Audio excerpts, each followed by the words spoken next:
여기 배당주 분석하는 유튜버가 있습니다. 저유가에 미국 항공 주식들은 날아갑니다. 대한항공은 저평가 구간일까요? 오늘도 황금거북이와 함께 공부를 시작해 보겠습니다. 최근 3년 동안 WTI 서부 텍사스 유가 차트는 하락 중입니다. 최고가가 $90가 넘었고 지금은 $60 수준입니다. 3년 동안 유가는 하락 추세인데요. 저유가에 수혜를 받는 주식들은 어떤 것이 있을까요? 유가가 하락하는 3년 동안 델타 에어라인스는 주가가 상승 추세입니다. 델타 항공의 재무제표를 보면 매출도 상승 추세이고 적자도 없습니다. 저유가 수혜를 받은 델타 항공의 주식 차트는 $35에서 $57로 상승한 좋은 모습이 보입니다. 유나이티드 에어라인스 홀딩스도 보겠습니다. 역시 유가가 하락하는 3년 동안 주가는 상승 추세입니다. 3년 동안 적자도 없고 재무제표가 좋습니다. 저유가 수혜를 받은 유나이티드 항공의 주식 차트는 $40에서 $94로 상승한 좋은 모습이 보입니다. 그렇다면 대한항공은 어떨까요? 유가가 하락하는 3년 동안 주가는 왜 보합 상태일까요? 3년 전보다 주가가 더 하락했습니다. 혹시 재무제표의 문제일까요? 대한항공의 재무제표를 보겠습니다. 매출과 실적은 상승 추세입니다. 물론 2024년 대비 2025년 실적은 하락이 예상됩니다. 그래도 매출은 전염병 기간을 제외하고 3년 동안 1.26배로 상승 추세입니다. 5년 연속 영업이익도 훌륭하게 기록했습니다. 전염병 기간에도 영업이익을 기록했으니까요. 3년 기준 영업이익률로 11%에서 20% 사이로 좋습니다. 2020년에만 적자를 기록한 것이죠. 분기 재무제표도 확인해 보겠습니다. 최근 분기 매출액도 상승 추세입니다. 최근 모든 분기의 영업이익과 순이익도 좋습니다. 하지만 직전 분기 대비 실적은 감소했는데요. 2025년 3분기에 매출도 감소할 것으로 예상 중입니다. 전년 동기 대비 2025년 2분기 매출은 상승했지만 이익은 감소했습니다. 5년 평균 ROE는 10% 이상입니다. 어려운 환경이지만 영업이익률이 10%가 넘어서 그런지 ROE가 높습니다. 아직은 미래 성장성이 좋다고 볼 수 있습니다. 다만 부채 비율은 3년 평균 250% 수준입니다. 2025년 2분기 부채 비율은 310%로 높습니다. 당좌 비율이나 유보율도 낮아서 조금 걱정되는 재무 안정성입니다. 오늘 분석할 종목은 대한항공입니다. 황금거북이 채팅방에서 이야기가 나온 종목입니다. 우리나라를 대표하는 항공사이고 배당 주식입니다. 시가총액도 8조가 넘는 대형 주식이죠.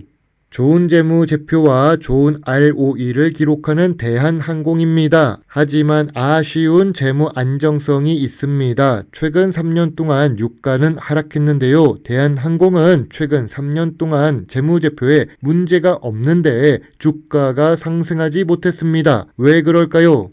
환율이 1,450원이 넘었습니다. 항공사와 여행 주식들은 한숨이 나옵니다. 조금 있으면 1,500원이 넘을지도 모른다고 합니다. 2024년 뉴스 제목도 내년에는 여행 가기가 어렵다고 걱정을 합니다. 고환율에 공급 과잉은 이중 부담이 되고 있습니다. 유가는 낮아졌지만 환율이 상승해서 부담이 증가한 것이죠. 황금거북이도 해외에서 일하고는 있지만 예전처럼 쉽게 여행을 가기가 어렵습니다. 이제는 환율이 부담되는 수준까지 올라갔지요. 미국 달러로 여행을 해야 하는 괌, 미주 여행은 항공권을 싸게 파는 중입니다. 이렇듯 해외 여행 수요도 감소할 것으로 보는 중이죠. 이런 상황에서 한국은 중국보다 기술 경쟁에서도 밀리고 있습니다. 차세대 플라잉카 기술은 중국이 미국을 앞지르고 있다고 합니다. 2년 연속 최다 특허국에 올라갔다고 합니다. 한국은 연구 실증 단계에서도 어려움이 있습니다. 시작도 어려운데 경쟁국가의 항공회사들은 이미 날아다니고 있지요. 그나마 대한항공 상황이 좋은 것입니다. 티웨이 항공은 전염병 기간에 적자를 기록했고 2024년과 2025년에도 적자를 기록 중이지요. 최근 3년 동안 주가는 보합이 아니라 오히려 하락했습니다. 제주항공은 어떨까요? 2023년과 2024년에 흑자로 겨우 돌아갔지만 2025년에는 적자를 예상합니다. 3년 동안 주식 차트를 보더라도 주가가 하락 추세입니다. 황금 거북이는 대한항공 주식을 투자한 적이 있고 지금은 한 주만 보유하고 있습니다. 혹시라도 주주총회에 참석할지 몰라서 한 주만 남겨놓았는데요. 2023년 9월 황금 거북이는 대한항공 주식에 대해 소액 매수 의견을 제시했습니다. 당시 투자 점수는 7점입니다. 그리고 제가 생각했을 때 저평가 구간이었습니다. 2만원부터 2만 3천원 사이였지요. 2만 5천원 에 소액 매수한 물량을 전부 매도했지만 다시 기회가 오는 것 같아 보입니다.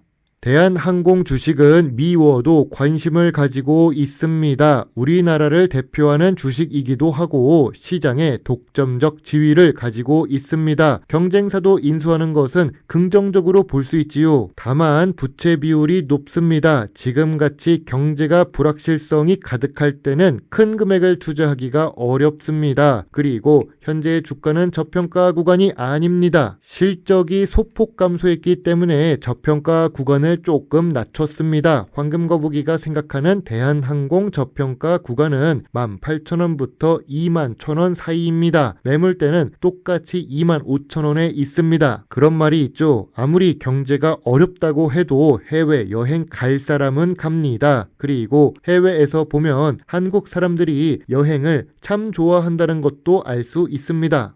황금 거북이의 대한항공 주식 요약 노트입니다. 재무상 영업이익이 2025년에 감소합니다. 안정성으로 보면 부채 비율이 높아서 아쉽고 주가도 저평가 구간이 아닙니다. 배당 연속성으로 보면 3년 연속 지급 중이죠. 전통적인 투자 기준으로 보면 저 PER에 저 PBR 주식입니다. 미래 성장성으로 보면 낮아도 희망이 있는 사업을 하고 있습니다. 그리고 ROE도 높게 유지되고 있지요. 황금거북이는 대한항공 주식에 대해 별점 6점을 제시합니다. 독점적 지위를 가지고 있습니다. 우리나라에서 업계 1위입니다. 주가가 조금만 더 하락하면 다시 소액 관심을 가질 수도 있습니다. 지금 주가에서는 관심 의견입니다. 제가 보유한 한 주에 평균 매수 단가보다 낮아진다면 들어갈 예정입니다. 저유가입니다. 한국 화폐 가치의 하락으로 물가가 더 많이 오르는 기분이 듭니다. 중국에서 일하고 있는데 처음으로 위안화 환율이 200원을 넘기고 있습니다. 한국 경제가 많이 아파 보입니다. 그런데도 코스피만 열심히 올라가는 모습이 보입니다. 제 영상을 보시고 조금이라도 주식 공부에 도움이 되셨으면 좋겠네요. 물론 투자의 책임은 매수, 매도 단추를 누른 본인에게 있다는 것도 잊지 말아주세요. 배당 주식을 좋아하고 투자하고 공부하는 황금거북입니다. 감사합니다.